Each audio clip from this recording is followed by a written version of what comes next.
जगदादि जगद्गुरु सिद्धारूढ़ महास्वामी श्री चरण आरूढ़ ज्योति शिवपुत्र महास्वामी पाद पद्म श्रोत्रिय ब्रह्मनिष्ठाद ब्रह्मलीन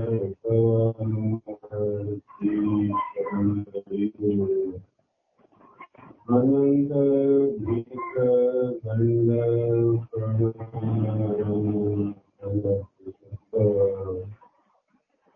सद्गुरु सिद्धलिंगप्ಪ ತಾತ ಶಿವರನ್ನು ಮನದು ತರಿಸಿಕೊಳ್ಳುತ್ತ ತಮ್ಮೆಲ್ಲರಿಗೂ ಶ್ರಾವಣ ಮಾಸದ ಅಂಗವಾಗಿ ಹಮ್ಮಿಕೊಂಡಂತ ಸುಂದರವಾದ ಜ್ಯೋತಿ ಬೆಳಗುತ್ತಿದೆ ಎನ್ನುವ ಗ್ರಂಥಕ್ಕೆ ಕಾರಣೀ ಪುರುಷರಾದ ಶ್ರೀಮನ್ ನಿಜಗುಣ ಯೋಗಿಗಳ ಪಾದ ಪಂಕುರಕ್ಕೆ ಅನಂತ ದೀರ್ಘ ದಂಡ ಪ್ರಣಾಮಗಳನ್ನು ಸಮರ್ಪಿಸುತ್ತ ಗ್ರಂಥದಲ್ಲಿ ಪ್ರವೇಶವಾಗೋಣ. ನಿನ್ನೆಯ ದಿನ ಯಾವ ನಿಜಗುಣ ಮಹಾಯೋಗಿಗಳ ಗುರುಗಳಾದ ಶಂಕರ ಸ್ವಾಮಿಗಳ ಅಪ್ಪಣೆಯಂತೆ ಪ್ರವಾಸವನ್ನ ಮಾಡ್ತಾ ಮೂಲವಾದ ಭುಜಲಿಂಗ ಸ್ವಾಮಿಗಳನ್ನ ಭೇಟಿಯಾಗಲಿಕ್ಕೆ ಹೊರಟಂತ ಅವರ ಪ್ರಯಾಣ ಮಠದವರೆಗೂ ಪ್ರಯಾಣಿಸಿ ಮಠದಲ್ಲಿ ಭುಜಲಿಂಗ ಸ್ವಾಮಿಗಳ ದರ್ಶನವಾಗಿ ಅವರ ಜೊತೆ ಎರಡು ಮುತ್ತಿನಂತ ಮಾತುಗಳನ್ನಾಡಿ ಅವರನ್ನ ಅಲ್ಲಿ ಬಿಟ್ಟು ಭುಜಲಿಂಗ ಸ್ವಾಮಿಗಳು ಮಠದ ಒಳಗೆ ಪ್ರವೇಶವನ್ನು ಮಾಡಿದರು.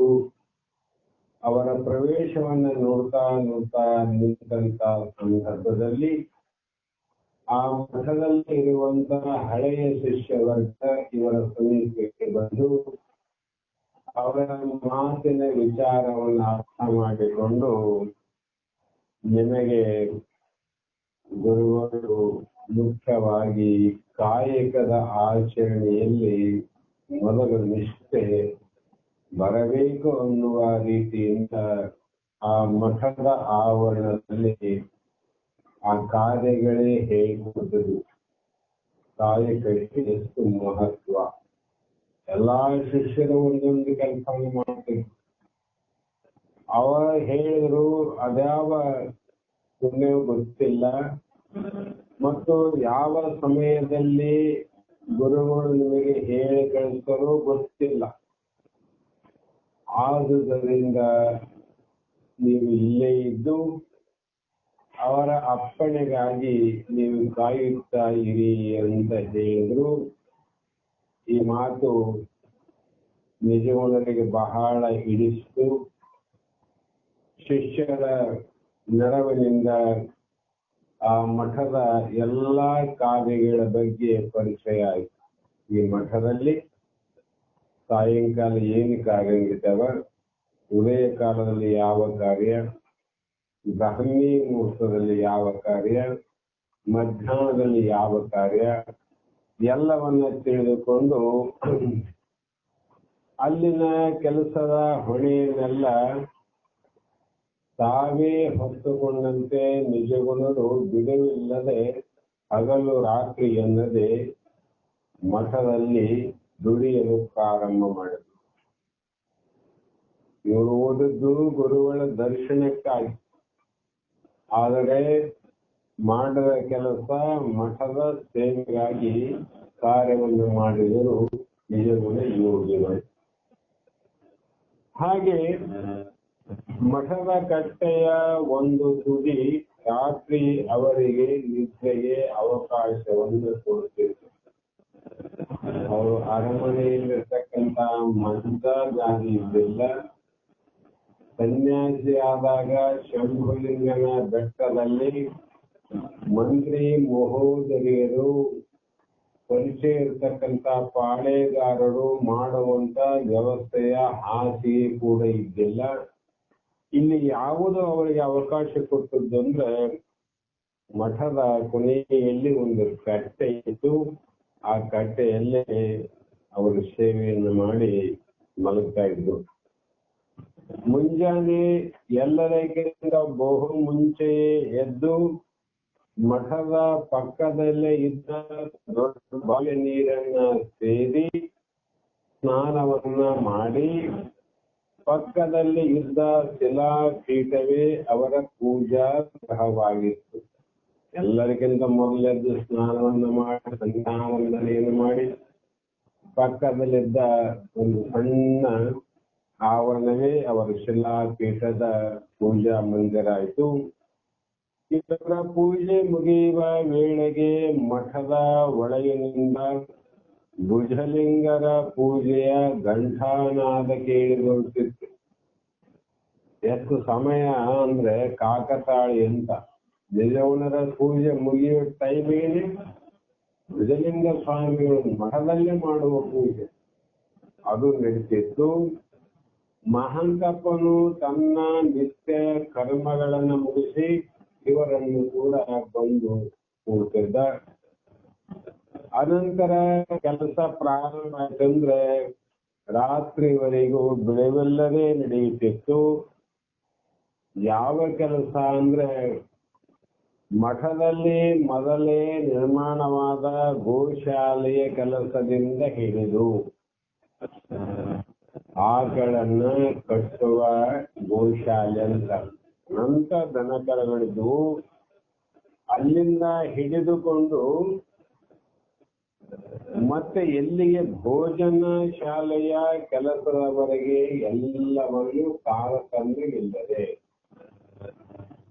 ಭೋಜನ ಪ್ರಸಾದ ನಿಲಯದ ಕಾರ್ಯ ಅಲ್ಲಿ ಏನ್ ಮಾಡಬೇಕು, ಇಲ್ಲಿ ದನಗಳ ಕೊಠಡಿಯಲ್ಲಿ ಏನು ಮಾಡಬೇಕು, ಎಲ್ಲವೂ ಕೂಡ ವ್ಯತ್ಯಾಸವಿಲ್ಲದೆ ಮಾಡ್ತಿದ್ದವರು.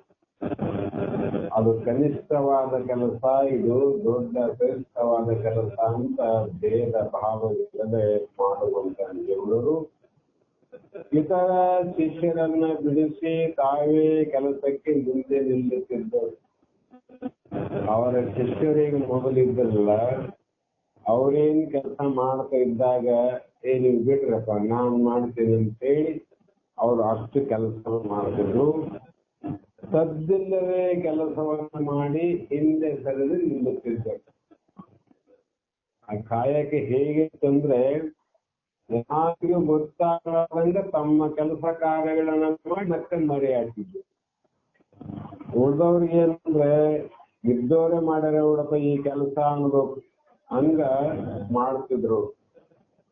ಇತರ ಶಿಷ್ಯರಿಗೆಲ್ಲ ಇದನ್ನು ಕಂಡರೆ ಆಶ್ಚರ್ಯ ಮತ್ತು ಇವರ ವಿಚಾರದಲ್ಲಿ ಒಂದು ಬಗೆಯ ಆದರ.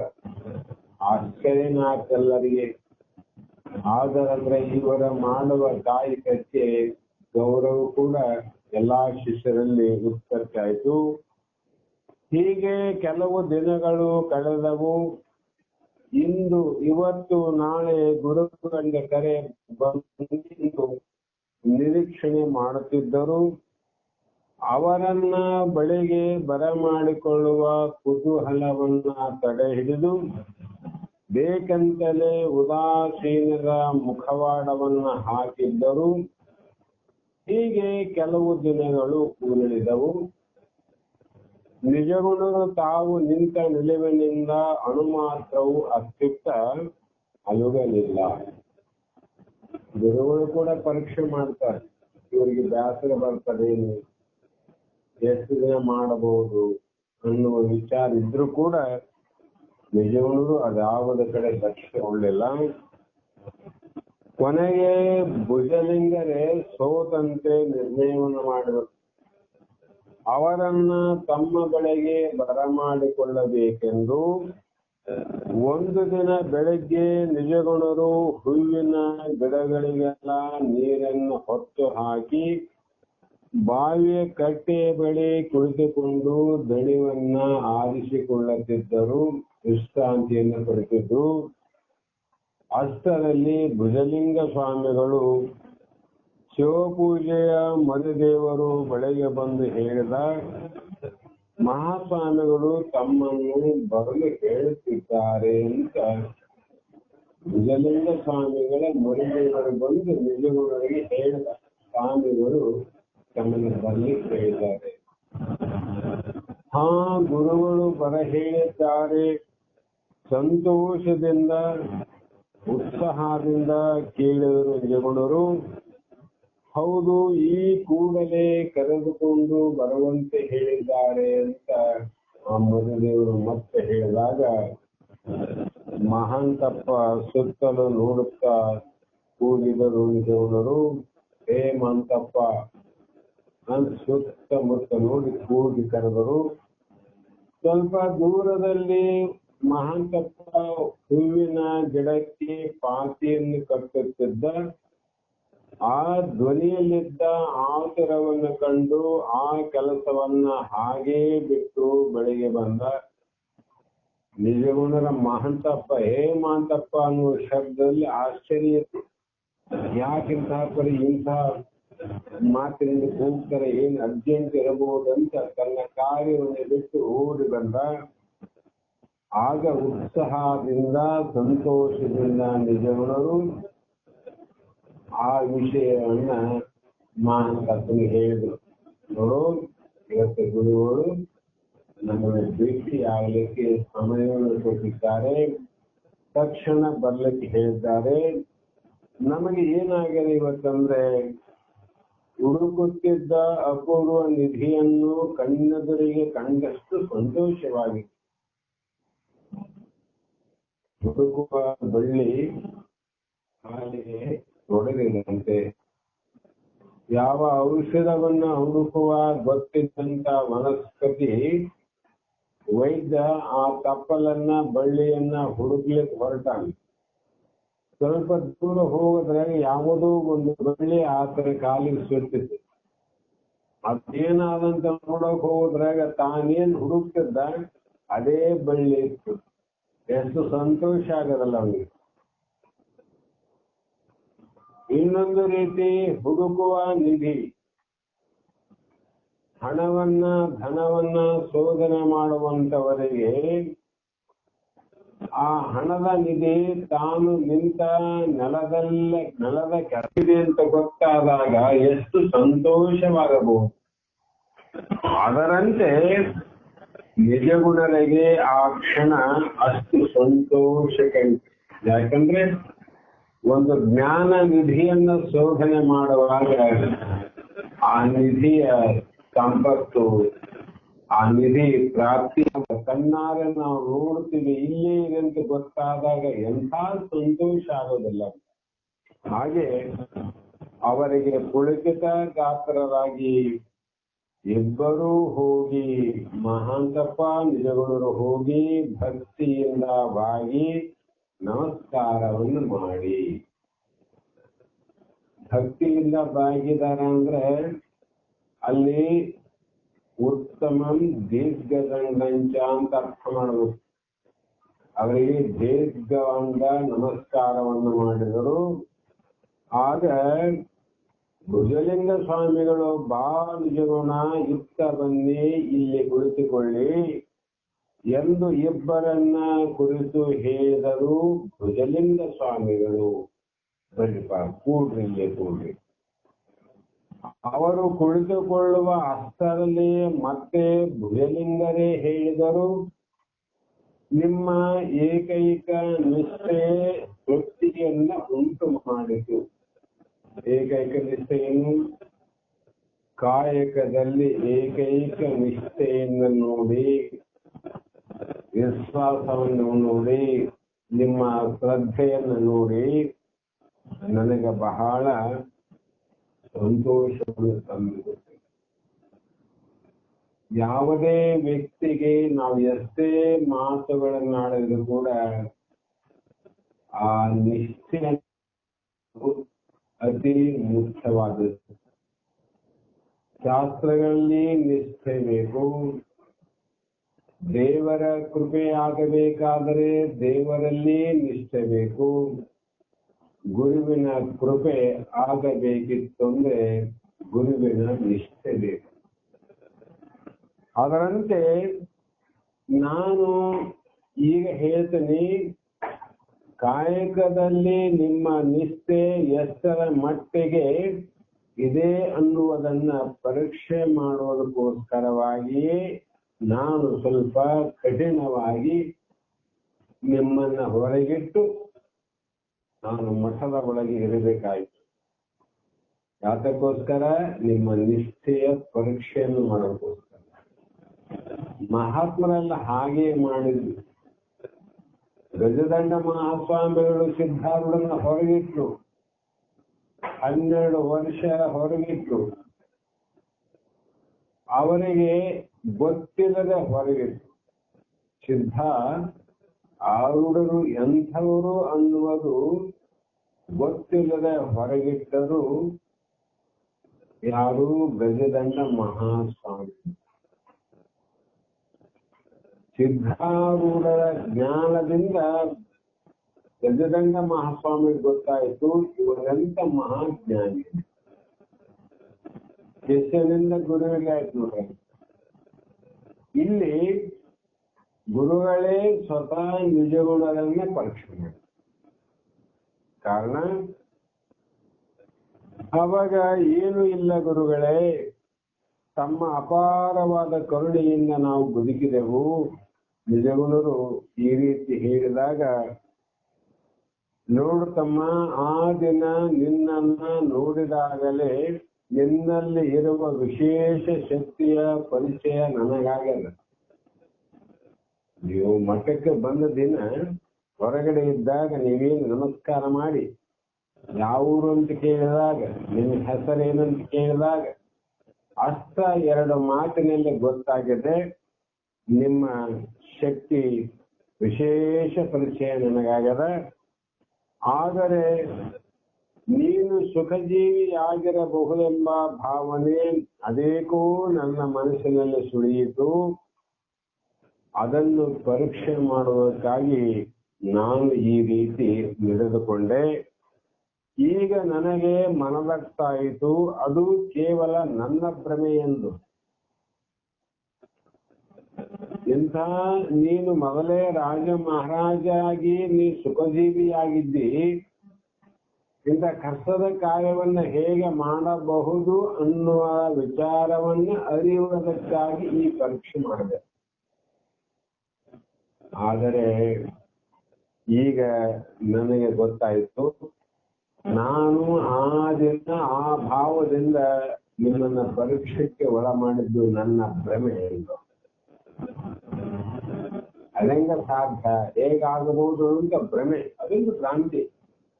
ಹಾಗಾಗಿ ಮಾಡಬೇಕಾಯಿತು ಅಂತ ತಮ್ಮ ಮನಸ್ಸನ್ನೇ ಬಿಚ್ಚಿ ಹೇಳಿದರು ಭುಜಲಿಂಗ ಸ್ವಾಮಿಗಳು ನಿಜವರಿಗೆ ಮತ್ತು ಮಹಾಂತ. ತಮ್ಮ ಸಂದೇಹ ಸಂಶಯ ಸತ್ಯವಾದದ್ದೇ ಗುರುಗಳೇ. ನಾನು ಸ್ವಲ್ಪ ಮಟ್ಟಿಗೆ ಸುಖಜೀವಿಯಾಗಿಯೇ ಇದ್ದವನು. ಸನ್ಯಾಸಿಯಾದ ಮೇಲೆ ಕೂಡ ನನಗೆ ಇಂಥ ಕಾಯಕ ಜೀವನದ ಶಿಕ್ಷಣ ಲಭಿಸಿರಲಿಲ್ಲ. ಯಾವಾಗ ಸನ್ಯಾಸಿ ಆದ ಮೇಲೆ ಕೂಡ ಇಂಥ ಕಾಯಕ ಜೀವನ ನನಗೆ ಲಭಿಸಿದ್ದಿಲ್ಲ ಅಂದ್ರು. ನಾ ಮೊದಲೇ ಹೇಳಿದೆ, ಅರಮನೆಯನ್ನ ಬಿಟ್ಟು ಸನ್ಯಾಸಿಯಾಗಿ ಬೆಟ್ಟಕ್ಕೆ ಬಂದರೂ ಕೂಡ ಎಷ್ಟೋ ಜನ ಸಾವಂತ ರಾಜರು, ಅಲ್ಲಿ ಪರಿಚಯದವರು ಇವರಿಗೆ ಬೇಕಾದ ಅರಮನೆಯನ್ನ ತೊರೆದರೂ ಕೂಡ ಅರಮನೆಯಲ್ಲಿದ್ದಂತ ಸೌಕರ್ಯಗಳು ಸನ್ಯಾಸಿ ಆದಾಗ ದೊರೆತಿದ್ದವು. ಆದರೆ ಗುರುಗಳೇ, ನಾನು ಸತ್ಯವಾಗಿ ಹೇಳ್ತೀನಿ, ಸನ್ಯಾಸಿಯ ಕಾಯಕ ಜೀವನದ ನಿಷ್ಠೆ ಅನ್ನುವುದು ಈಗ ನಿನ್ನ ಮಠಕ್ಕೆ ಬಂದಾಗ ಗೊತ್ತಾಗಲ್ಲ. ಅದು ನನ್ನ ದೈವ, ಇಲ್ಲ ನನ್ಗೆ ಹೆಂಗ ಅನುಭವ ಆಗ್ತಿತ್ತು. ಆ ಕಾರಣ ಅದನ್ನು ತಾವು ದೊರಕಿಸಿಕೊಟ್ಟದ್ದು ನನ್ನ ಸಾಧನೆಗೆ ಒಂದು ಬುನಾದಿಯನ್ನೇ ತಾವು ಹಾಕಿದಂತಾಯ್ತು ಗುರುಗಳೇ.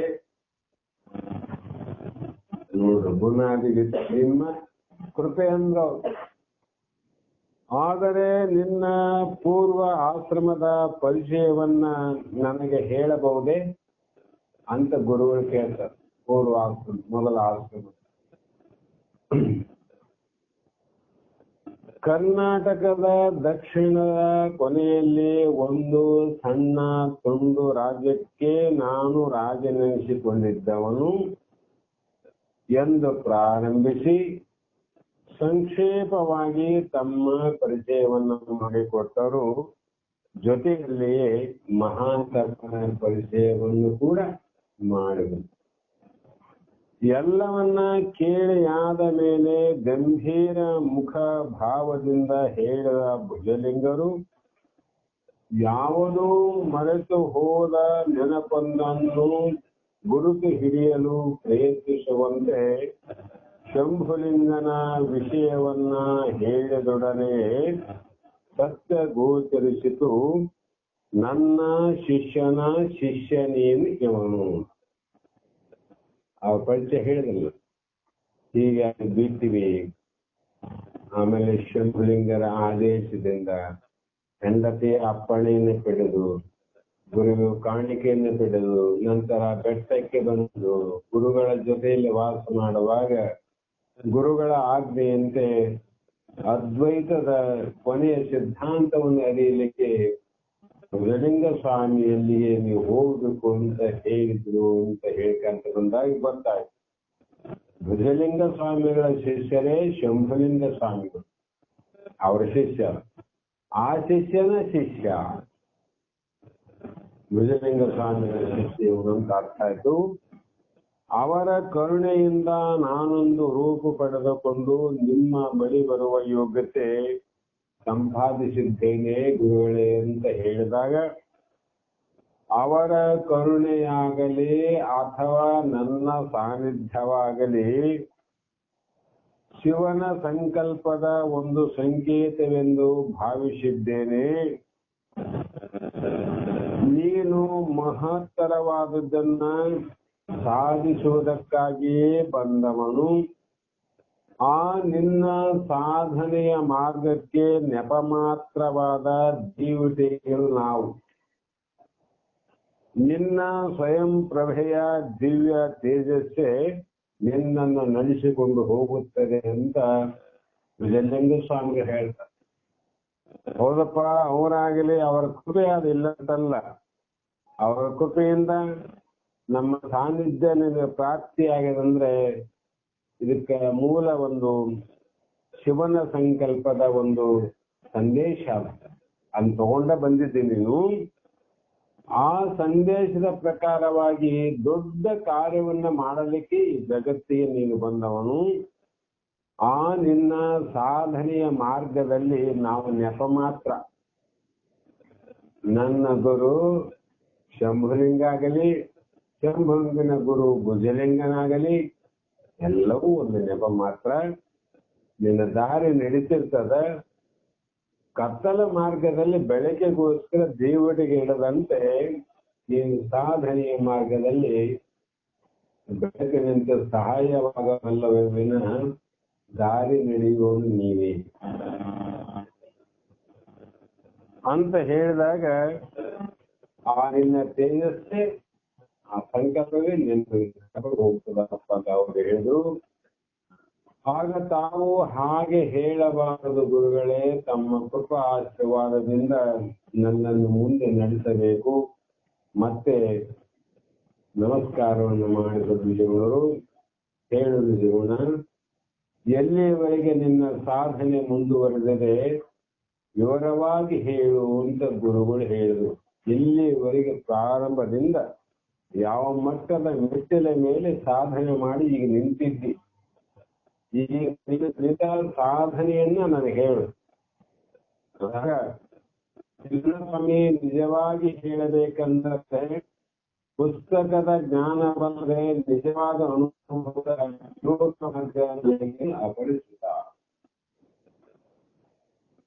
ಯೋಗ ಮಾರ್ಗ ಪರಿಚಯ ಇಲ್ಲ ನನಗ ಎಂದು ಪ್ರಾರಂಭಿಸಿದ ನಿಜಗಳು ತಾವು ಓದಿದ ಪುಸ್ತಕಗಳನ್ನು ಗ್ರಹಿಸಿದ ವಿಷಯಗಳನ್ನ ತಮ್ಮ ಮನೋಧರ್ಮವನ್ನ ವಿವರವಾಗಿ ಗುರುಗಳ ಮುಂದೆ ನಿವೇದನೆ ಮಾಡಿದ್ರು ಅಂದ್ರೆ ಹೇಳಿಕೊಂಡ್ರು.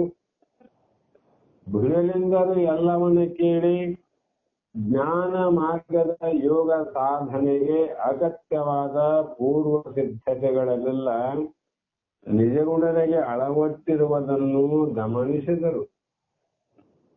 ಜ್ಞಾನ ಮಾರ್ಗದ ಜ್ಞಾನ ಯೋಗ ಮಾರ್ಗ ಆ ಮೆಟ್ಟಿಲು ಏರಲಾದ ಇನ್ನೊಂದು ಮೆಟ್ಟಿಲಕ್ಕೆ ಹೆಜ್ಜೆ ಇಡಲಿಕ್ಕೆ ಬರುವುದಿಲ್ಲ. ಎಲ್ಲವನ್ನ ನೋಡಿ ಅದನ್ನು ಅಡಗಿಸಿಕೊಳ್ಳಲಾರದೆ ಆತನ ಹೆಗಲಿನ ಮೇಲೆ ಕೈ ಹಾಕಿಕೊಂಡು ಒಳ್ಳೆಯ ವಜ್ರಕ್ಕೆ ಸಾಣಿ ಹಿಡಿಯುವ ಕೆಲಸವಷ್ಟೇ ಈಗ ಆಗ್ಬೇಕಾಯ್ತು. ವಜ್ರ ಅದೇನು ಪುಡಿ ಮಾಡ್ತದಿಲ್ಲ, ಗಿರಿ ಅದು ಮಂಡಾದಾಗ ಸ್ವಲ್ಪ ಸಾಣಿ ಹಿಡಿದಷ್ಟೇ. ಅದರಂತೆ ಈಗ ಆಗಬೇಕಾಗಿತ್ತು. ಅದು ಮೊದಲೇ ವಜ್ರ ಆಗಿತ್ತು. ಅಲ್ಲದೆ ಯೋಗ ಅಭ್ಯಾಸಕ್ಕೆ ಬಹು ಒಳ್ಳೆಯ ಲಕ್ಷಣಗಳು ನಿಜಗುಣರಲ್ಲಿ ಕಾಣಿಸಿದವು. ಎಲ್ಲಾ ಯೋಗದ ಅನುಭವವನ್ನ ಅರೆದು ಕುಡಿಯುವ ಶಕ್ತಿಯನ್ನು ಅವರಲ್ಲಿ ಕಂಡರು. ಯೋಗ ಮಾರ್ಗಗಳ ಹಂತ ಹಂತವಾದ ವಿಕಾಸವನ್ನ ಅನುಭವಪೂರ್ವಕವಾಗಿ ಅವರಿಗೆ ಅರಿವು ಮಾಡಿಸಲು ಭುಜಲಿಂಗ ಸ್ವಾಮಿಗಳು ನಿಶ್ಚಯವನ್ನು ಮಾಡಿದರು. ಆಧ್ಯಾತ್ಮ ಮಾರ್ಗದಲ್ಲಿ ತಮ್ಮ ನಿರೀಕ್ಷಣೆಯ ಮಟ್ಟಕ್ಕೆ ಏರಬಲ್ಲ ಶಕ್ತಿಶಾಲಿಯಾದ ಶಿಷ್ಯನೊಬ್ಬನು ದೊರೆತ ತೃಪ್ತಿಯಿಂದ ಭುಜಲಿಂಗರು ತುಂಬಾ ಆನಂದ ಪರವಶರಾಗಿದ್ದರು. ಒಬ್ಬ ಅಂಥ ಗುರುವಿಗೆ, ಅಂಥ ಶಿಷ್ಯಗೆ ಅಂಥ ಗುರು ಸಿಕ್ಕಾಗಿ ಎಷ್ಟು ಸಂತೋಷ ಆಗ್ತದೆ. ಆ ಗುರುವಿಗೆ ಅಂತಪ್ಪ ಶಿಷ್ಯ ಸಿಕ್ಕಾಗ ಕೂಡ ಗುರುವಿನಕ್ಕಿಂತ 2 ಪಟ್ಟು ಸಂತೋಷ ಆ ಗುರುವಿಗೆ ಆಗ್ತದೆ. ಉಳಿಸೋನೊಬ್ಬನು ಉಳಿದ್ನಲ್ಲ ಅಂತ. ಹಾಗೆ ಅದನ್ನು ಅಡಗಿಸಿಕೊಳ್ಳಲಾರದೆ ಆತನ ಹೆಗಲ ಮೇಲೆ ಗೊತ್ತಿಲ್ಲದಂತೆ ಗುರುಗಳ ಕೈ ನಿಜಗುಣದ ಭುಜದ ಮೇಲೆ ಎಷ್ಟು ಆನಂದ ಆಗಿರ್ಬೋದು. ತಮ್ಮ ಕೋಣೆಯಿಂದ ಹೊರಗೆ ಆತನನ್ನು ಕರೆದುಕೊಂಡು ಬಂದು ತಮ್ಮ ಶಿಷ್ಯರಿಗೆಲ್ಲ ಪರಿಚಯ ಮಾಡಿಕೊಟ್ಟರು. ನೋಡು, ಹೊಸದಾಗಿ ಬಂದ ಈ ಶಿಷ್ಯನ ಕಾರ್ಯನಿಷ್ಠೆಯನ್ನು ಕಂಡು ಉಳಿದ ಶಿಷ್ಯರು ಆಗಲೇ ಆತನನ್ನು ಮೆಚ್ಚಿದ್ರು.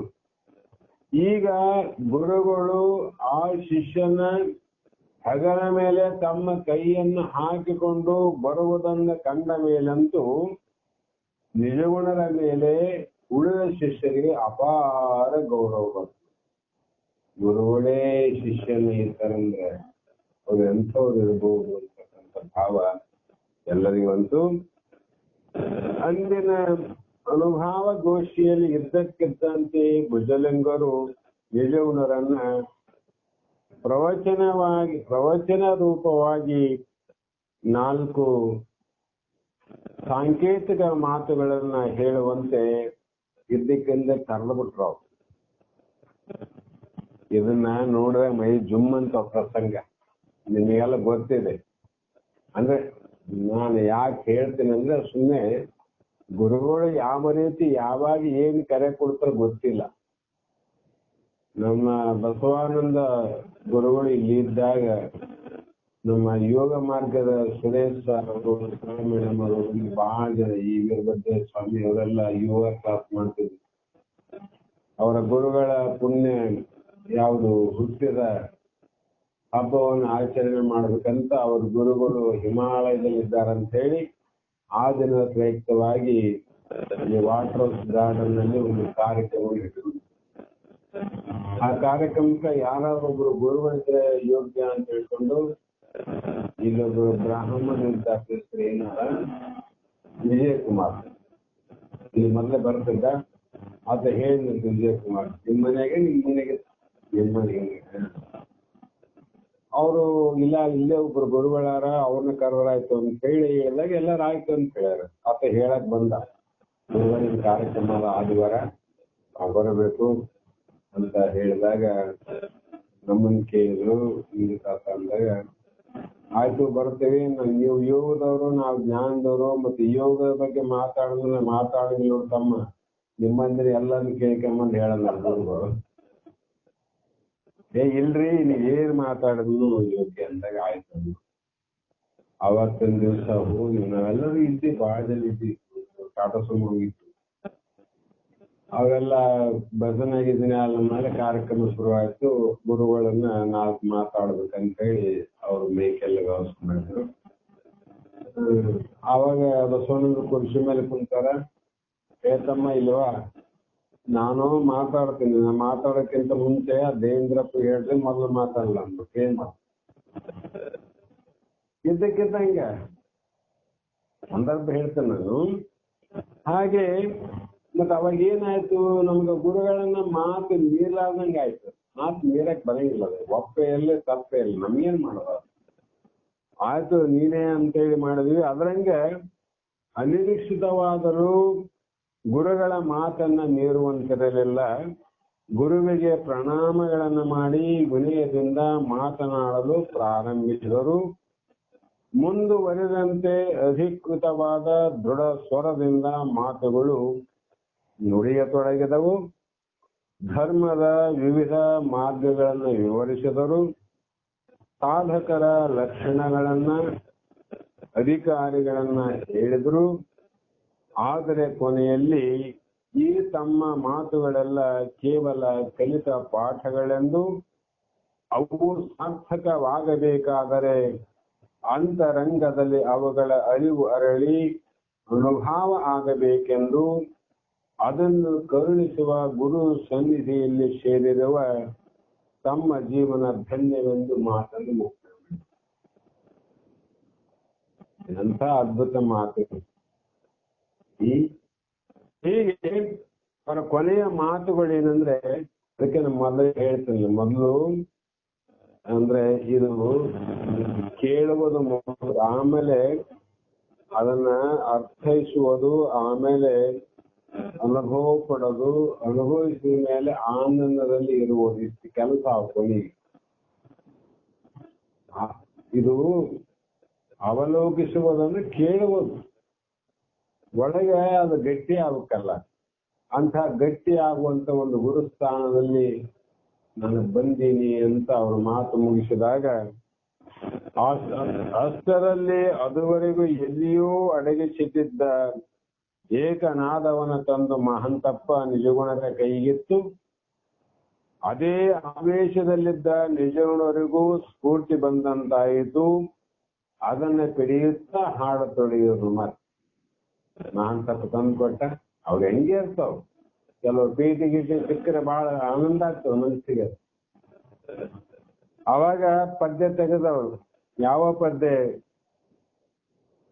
ಕರುಣಿಸು ನೀನೆನ್ನ ಕರ್ಣ ನಿಕರದವಳು, ವರಪುಣ್ಯ ಅಗಲದಂತೆ ಇರದೇವ, ಶರಣ ಸಹಜ ಭಾವ ಗಿರಿಜಯ ಸುಖ ಜೀವ, ಬೇಗ ಕರುಣಿಸು ನೀನೆನ್ನ ಕರುಣ ನಿಕರದವಳು ಅಂತ ಪದ್ಯ ತಾಂಡ್ರು.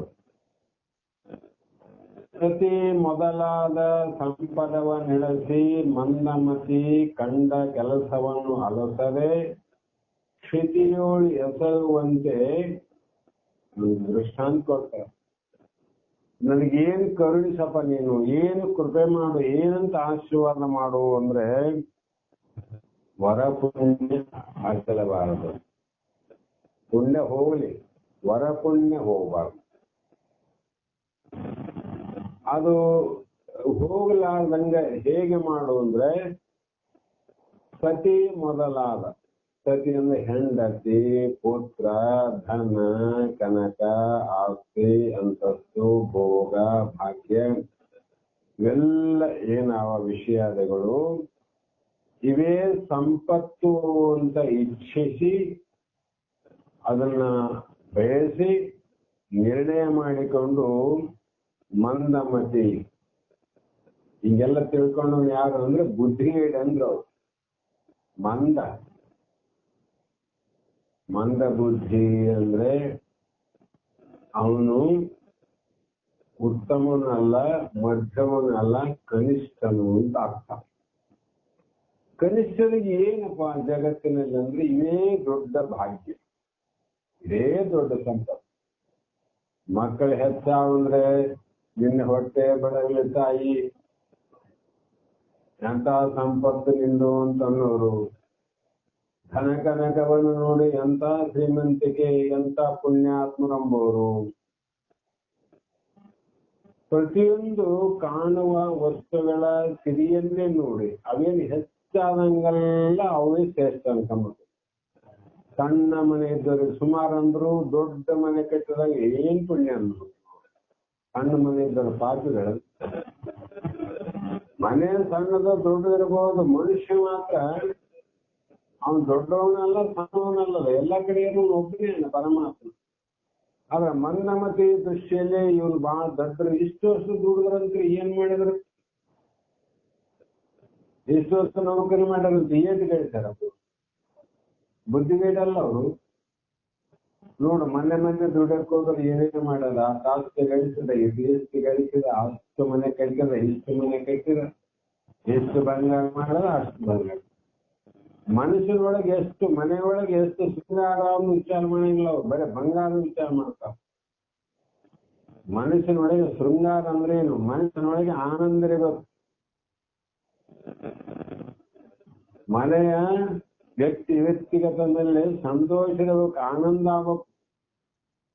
ಆನಂದಕ್ಕಿಂತ ಬಂಗಾರ ಹೆಚ್ಚಾವೆ. ಆದ್ರೆ ಮಂದಮತಿಗಳು ಬಂಗಾರವನ್ನ, ಬಾಹ್ಯದ ಬಂಗಾರ ನೋಡ್ತಾರೆ, ಮನಸ್ಸಿನೊಳಗಿನ ಮನೆಯೊಳಗಿನ ಶೃಂಗಾರ ನೋಡ್ತಾವ. ಅದಕ್ಕೆ ಅವರು ಮಂದಮತಿ ಕಂಡ ಕೆಲಸವನ್ನುತ್ತಾರೆ. ಅದನ್ನ ಪಡಿಬೇಕಾದ್ರೆ ಏನ್ ಕೆಲಸ ಹೇಳಿದ್ರೆ ಅದೆಲ್ಲವನ್ನು ಮಾಡ್ತಾರೆ, ಯಾವುದು ಬಿಡಂಗಿಲ್ಲ ಅವ್ರು. ಯಾಕಂದ್ರೆ ಇದು ಸಂಪತ್ತು, ಇದು ಮಾಡಿದ್ರೆ ಹೆಂಗಾಗ್ತದೆ, ನೀನ್ ಹಾಕ್ಬಿಟ್ರೆ ಹೆಂಗಾಗ್ತದೆ, ನೀ ಕೈ ಬಿಟ್ರೆ ಜಗತ್ತು ಹಾಳಾಗ್ತದೆ.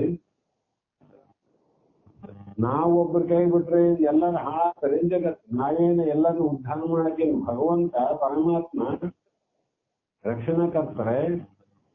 ಇಷ್ಟೆಲ್ಲ ಗೊತ್ತಿರುವಂತ ಮಂದಮತಿಗಳು ಕ್ಷಿತಿಯೋಳಿ ಹೆಸರುವಂತೆ. ನಿನ್ನ ಮನೆಗಲ್ಲೋ ತಮ್ಮ ಕ್ಷಿತಿ ಅಂದ್ರೆ ಈ ಭೂಮಂಡಲದಲ್ಲಿ ಎಲ್ಲರೂ ಅದೇ ಮಾಡ್ತಾರೆ. ವಿರಾಗಿಗಳು ವಿರಕ್ತರು ಬಿಟ್ರೆ ಎಲ್ಲರೂ ಅದೇ ಕೆಲಸ. ಬೆಳಗ್ಗೆ ಹತ್ತರಿಂದ ಸಾಯಂಕಾಲ ಮಲಗವರೆಗೆ ಅದೇ ಕೆಲಸ ಮಾಡ್ತಾರಿಲ್ಲ. ಯಾಕ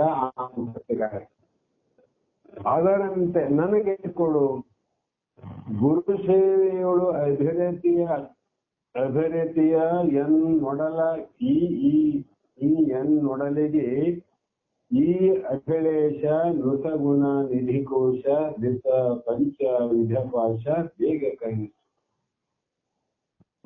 ಅವ್ರು ಹೆಂಗ್ ಅಲಸರೆ ಬಿಡಲಾರ್ದ ಹೆಂಗ್ ಒಂದಾಗ ಹೆಂಗ್ ಮಾಡ್ತಾರೆ, ಅದರಂತೆ ಗುರು ಸೇವೆ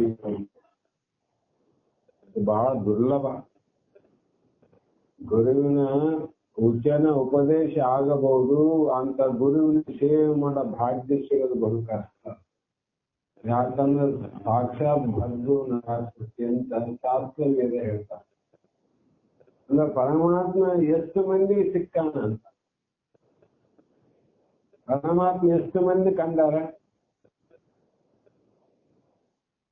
ಮತ್ತೆ ಪರಮಾತ್ಮನನ್ನ ಕಾಣದ ಕಣ್ಣುಗಳಿದ್ದರೂ ಕೂಡ ಅವರೆಲ್ಲ ಕೂಡರು.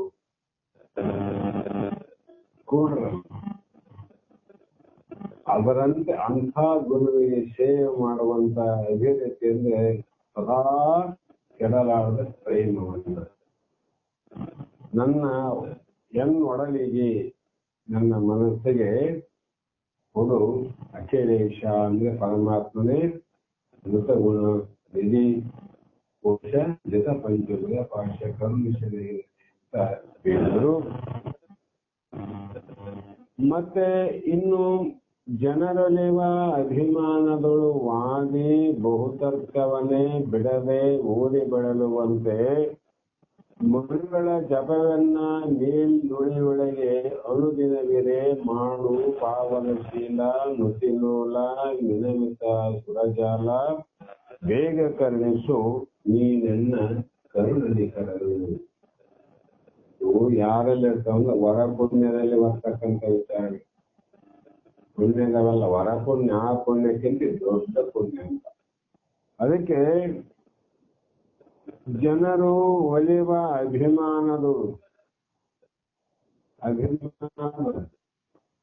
ಅಭಿಮಾನದಲ್ಲಿ ತಾವು ಲೀನವಾಗಿ ಅದಕ್ಕೋಸ್ಕರವಾಗಿ ಅನಂತ ರೀತಿ ವಾದವನ್ನ ಮಾಡ್ತಾರ, ಬಹಳ ತರ್ಕವನ್ನ ಮಾಡ್ತಾರ. ನಾನು ಹೇಳಿದ್ದ ಸತ್ಯ ಅಂತ ಜನರಿಗೆ ಒಪ್ಪಿಸಬೇಕಂತ ಅನಂತ ರೀತಿ ಅನಂತ ಶಾಸ್ತ್ರಗಳನ್ನ ಮತಗಳನ್ನ ಓದಿ ಬರೇ ಬಳಲಿ ಹೋಗ್ತಾರ. ಆದ್ರೆ ಅದು ನನಗೆ ಬೇಕಾಗಿಲ್ಲ. ಮನುಗಳ ಜಪವನ್ನು ಋಷಿ ಮುನಿಗಳ ಅವರ ಜಪ ಅವರ ಧ್ಯಾನವನ್ನ ನನ್ನ ನೇಮಿಗಳು ಅವ್ರ ನುಡಿಯಿಂದ ಅವು ಮಾಡ್ತಾರ.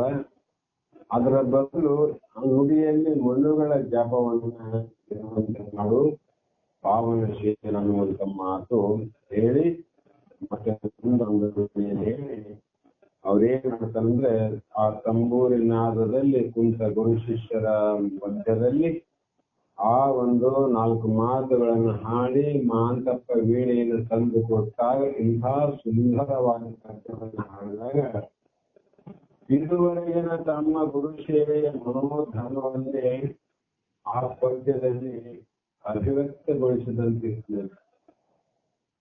ಗುರು ಸೇವೆಯಲ್ಲಿ ಗುರು ಭಾವನೆಯಲ್ಲಿ ಇಲ್ಲಿಯವರೆಗೂ ತಾನು ಯಾವ ರೀತಿ ನಡೆದುಕೊಂಡು ಬಂದಿದ್ದೇನೆ ಅನ್ನುವುದು ಮತ್ತು ಯಾವ ರೀತಿ ನಡೆದುಕೊಳ್ಳಬೇಕು ಎಂಬುವುದು ಎರಡನ್ನ ತಿಳಿಸುವಂತ ಪದ್ಯವನ್ನು ಹೇಳಿದಾಗ ಈ ಗೀತೆಯನ್ನ ಕೇಳಿದ ಗುರುಗಳು ಕಣ್ಣು ಮುಚ್ಚಿ ಕುಳಿತು ತಲ್ಲೀನತೆಯಿಂದ ಎಂಬಂತೆ ತಲೆಯನ್ನ ಆಡಿಸುತ್ತಾ ಇದ್ದರು ಸ್ವಾಮಿಗಳು. ಶಿಷ್ಯರೆಲ್ಲ ಶಬ್ದವಾಗಿ ಎಷ್ಟು ಸೂಜಿ ಬಿದ್ರೆ ಶಬ್ದ ಆಗಬೇಕಂತ ನಿಶಬ್ದ ವಾತಾವರಣ. ಎಲ್ಲರದು ಉಸಿರು ಕೂಡ ಆಡುತ್ತದೆಯೋ ಇಲ್ಲವೋ ಎನ್ನುವ ರೀತಿಯಲ್ಲಿ ಸ್ತಬ್ಧವಾಗಿ ಕುಂತಿತ್ತು. ಎಲ್ಲವನ್ನ ನಡೆಸ ಜನ ಮತ್ತು ಶಿಷ್ಯರಿಂದ ಗಂಭೀರವಾದ ಒಂದೇ ಗತಿಯಲ್ಲಿ ಹಾಡು ಮುಂದುವರೆದು ನುಡಿಯಿಂದ ಅದು ಮುಕ್ತಾಯ ಆಯಿತು. ಹಾಡನ್ನ ಮುಗಿಸಿ ಕೈ ಮುಗಿದು ಕುಳಿತರು ನಿಜಗುಣರು. ಮಂತ್ರ ಮುಗ್ಧವಾದಂತಿತ್ತು ಅನುಭಾವ ಗೋಷ್ಠಿ. ನಿಧಾನವಾದ ಕಣ್ತೆರೆದು ಭುಜಲಿಂಗರು ಕೇಳಿದರು, ಈ ಹಾಡು ಯಾರದೂ ನಿಜಗುಣ ಅಂದ್ರು. ಗುರುಗಳು ಕೇಳಿ ಯಾರು ಹಾಡು ಅವರಿಂದ ಉತ್ತರ ಬರುವುದು ಸ್ವಲ್ಪ ನಿಧಾನ ಇತ್ತು. 4 ಜಲ್ದಿ ಪ್ರಶ್ನೆ ಉತ್ತರ ಕೊಡಂಗಿಲ್ಲ. ಮಹಾಂತಪ್ಪ ಹೇಳ್ದ, ಅದು ಅವರದೇ ಮಹಾಸ್ವಾಮಿ. ನನ್ನ ಕೇಳಲ್ಲ, ಮಹಾಂತಪ್ಪ ಹೇಳ್ದ ಅವರದೇ. ಇಂಥ ಅನೇಕ ಹಾಡುಗಳನ್ನು ಅವರು ರಚಿಸಿದ್ದಾರೆ ಅಂದಾಗ ಅಂತ ಕುತೂಹಲದಿಂದ ಭುಜಲಿಂಗ ಸ್ವಾಮಿಗಳು ಕೇಳಿದರು. ಅವಾಗ ಏನೋ ಸ್ವಾಮಿ ಆಗಾಗ ಕೆಲವು ಹಾಡುಗಳನ್ನು ಬರೆದಿದ್ದೀವಿ ಅಂತ ಇಷ್ಟೇ ಹೇಳಿದ್ರು. ಅದು ಪ್ರತಿ ಗುಣಿಯದಿಂದ ನಮ್ರತೆಯಿಂದ ತುಂಬಾ ಸೊಗಸಾಗಿದೆ, ಸುಂದರವಾಗಿದೆ ನಿಜಗುಣ. ಈ ಗೀತೆ ಬಹಳ ದೊಡ್ಡ ಶಕ್ತಿಯನ್ನ ನೀನು ಪಡೆದಿದ್ದೀಯಾ.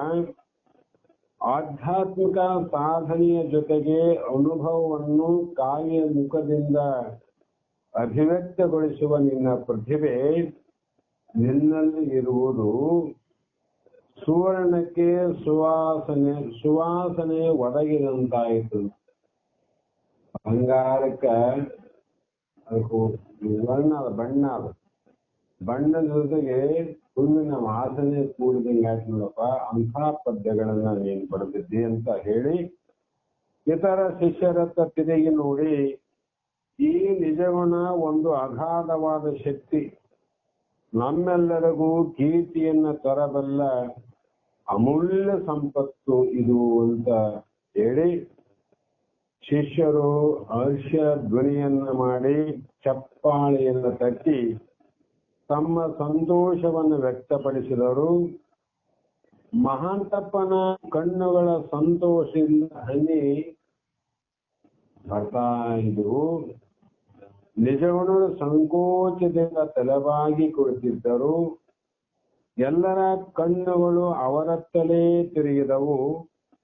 ಅವರ ಅಪಾರವಾದ ಜ್ಞಾನವನ್ನು, ಅನುಪಮವಾದ ಕಾವ್ಯ ಶಕ್ತಿಯನ್ನು, ಅವರ ವಿಷಯದಲ್ಲಿ ಮೂಡಿದ್ದ ಆದರ ಗೌರವಗಳು ಇಮ್ಮಡಿಸಿ ಏನು ಅರಿಯದ ಅನಾಥನಂತೆ ಅದುವರೆಗೂ ಅಲ್ಲಿ ಕೆಲಸ ಮಾಡುತ್ತಿದ್ದ ನಿಜಗುಣ ಒಂದೇ ದಿನದಲ್ಲಿ ಮಠದ ಕಣ್ಮಣಿಯಾಗಿದ್ದಾರೆ. ಆ ಮಠದಲ್ಲಿ ಎಷ್ಟೋ ದಿನದಿಂದ ಇದ್ದಂಥವರು ಇದ್ದರೂ ಕೂಡ, ಎಷ್ಟೋ ವರ್ಷಗಳಾದ್ರೂ ಕೂಡ ಮಠದಲ್ಲಿ ಒಬ್ಬ ಶ್ರೇಷ್ಠ ವ್ಯಕ್ತಿಯನ್ನ ಕಾಣುವಂತ ಸಂದರ್ಭ ನಿಜವರಿಗೆ ಬಂತು ಅಂತ ಆನಂದ ಆಯ್ತು. ಮರುದಿನ ಭುಜಲಿಂಗರು ಅದುವರೆಗೂ ನಿಜಗುಣರು ರಚಿಸಿದ ಹಾಡುಗಳನ್ನ ಹಾಡಿಸಿ ಕೇಳಿದರು. ಮರದಿಂದ ಶುರುವಾಯ್ತು, ಇಲ್ಲಿವರೆಗೆ ಏನೇನು ರಚನೆ ಮಾಡಿದ್ವಿ, ಎಷ್ಟು ಹಾಡ ಎಲ್ಲ ಹಾಡಂದು ಕೇಳಿ ಆ ಹಾಡಿನ ಒಳಗೆ ಇರುವಂತ ಶಕ್ತಿಗೆ ಸಂಪೂರ್ಣವಾಗಿ ಮನಸೋತು ಹೋದರು ಭುಜಲಿಂಗ ಸ್ವಾಮಿ. ಅವ್ರ ಮನಸ್ಸೇ ಸೋತು ಹೋಗ್ಬಿಡ್ತು. ಆ ಹಾಡುಗಳ ಸಂಕಲನವನ್ನೊಳಗೊಂಡು ಕೈವೇಲ ಪದ್ಧತಿ ಎಂಬ ಗ್ರಂಥ ರಚನೆಯ ತಮ್ಮ ಉದ್ದೇಶವನ್ನ ನಿಜಗುಣರು ಗುರುಗಳಿಗೆ ತಿಳಿಸಿದರು. ಕೈವೇಲ್ಯ ಪದ್ಧತಿ ಅಂತ ನಾನು ಇಷ್ಟೇ ಅಂದಾಗ ಸಂಪೂರ್ಣ ಸ್ವಾಮಿಗಳು ಮುಮುಕ್ಷಗಳಿಗೆ, ಸಾಧಕರಿಗೆ ಒಳ್ಳೆಯ ಮಾರ್ಗವನ್ನ ಸೂಚಿಸಬಹುದು. ಅದಕ್ಕೆ ಈ ಮೋಕ್ಷ ಮಾರ್ಗಕ್ಕೆ ಇದು ದಾರಿ ದೀಪ. ಅದಕ್ಕಾಗಿ ಕೈವೇಲ್ಯ ಅಂದ್ರೆ ಮೋಕ್ಷ, ಪದ್ಧತಿ ಅಂದ್ರೆ ಅಲ್ಲಿಗೆ ಹೋಗುವಂತವರಿಗೆ ದಾರಿ ಎನ್ನುವ ಭಾವವನ್ನು ವಿಚಾರ ಮಾಡಿ ಗುರುಗಳ ಅಪ್ಪಣೆಯಂತೆ ಕೈವೇಲ್ಯ ಪದ್ಧತಿ ಅಂತ ಹೆಸರನ್ನು ಇಟ್ಟಿದ್ರು. ಬಹಳ ಒಳ್ಳೆಯ ಆಲೋಚನೆ. ಅದೊಂದು ಅತ್ಯುತ್ತಮವಾದ ಗ್ರಂಥವಾಗುತ್ತದೆ. ನನ್ನ ಯೋಗ ಅಭ್ಯಾಸದ ಎಲ್ಲಾ ರಹಸ್ಯಗಳನ್ನು ನಿನ್ನ ಅನುಭವಕ್ಕೆ ಬರುವಂತೆ ತಿಳಿಸಿಕೊಡುತ್ತೇನೆ. ಆ ಅನುಭವವೆಲ್ಲ ನಿನ್ನ ಹಾಡುಗಳಿಂದ ಮೂಡಿ ಬರಲಿ. ಆಗಬಹುದು ಸ್ವಾಮಿ, ಯೋಗ ಮಾರ್ಗದಲ್ಲಿ ನಡೆಯುವುದಕ್ಕೆ ನಾನು ತುಂಬಾ ಕುತೂಹಲಿ ಆಗಿದ್ದೇನೆ. ಯೋಗ ಮಾರ್ಗದ ಶಾಸ್ತ್ರೀಯವಾದ ಭಾಗವೆಲ್ಲ ನಿಜಗುಣರು ಆಗಲೇ ತಿಳಿದಿತ್ತು. ಯೋಗ ಮಾರ್ಗದ ಶಾಸ್ತ್ರೀಯ ಭಾವ ತಿಳಿದಿತ್ತು. ಪತಂಜಲಿಯ ಯೋಗ ಸೂತ್ರವನ್ನ ಓದಿದ್ರು. ಇತರ ಯೋಗ ಸಾಹಿತ್ಯಗಳೆಲ್ಲ ಅವರು ಕರಗತ ಮಾಡಿಕೊಂಡಿದ್ದರು. ಅದನ್ನೆಲ್ಲ ತಿಳಿದ ಭುಜಲಿಂಗರು ಪ್ರಾಯೋಗಿಕವಾದ ಯೋಗ ಮಾರ್ಗದಲ್ಲಿ ಅವರನ್ನು ತೊಡಗಿಸಲು ಉದ್ಯುಕ್ತರಾದರು. ಎಲ್ಲಿ? ಭಾವದಲ್ಲಿ, ಮನಸ್ಸಿನಲ್ಲಿ ಭುಜಲಿಂಗ ಸ್ವಾಮಿಗಳು ಯೋಗದ್ದು ಇಷ್ಟರ ಮಟ್ಟಿಗೆ ಕರಗತವಾಗಿದೆ. ಆದ್ರೂ ಕೂಡ ಯಾವುದು ಅವಶ್ಯಕ ಸ್ವಲ್ಪ ಬೇಕಾಗಿದೆ, ತಳಹದಿ ಬುನಾದಿಗಾಗಿ ಬೇಕಾದದನ್ನ ಹೇಳುವ ವಿಚಾರವನ್ನ ಮಾಡಿದ್ದು. ಇಲ್ಲಿಗೆ ಸಮಯ ಆಗಿದೆ. ನಾಳೆ ದಿನ ಮತ್ತೆ ವಿಚಾರ ಮಾಡೋಣ ಅಂತಕ್ಕಂಥ ಮಾತನ್ನು ಹೇಳಿ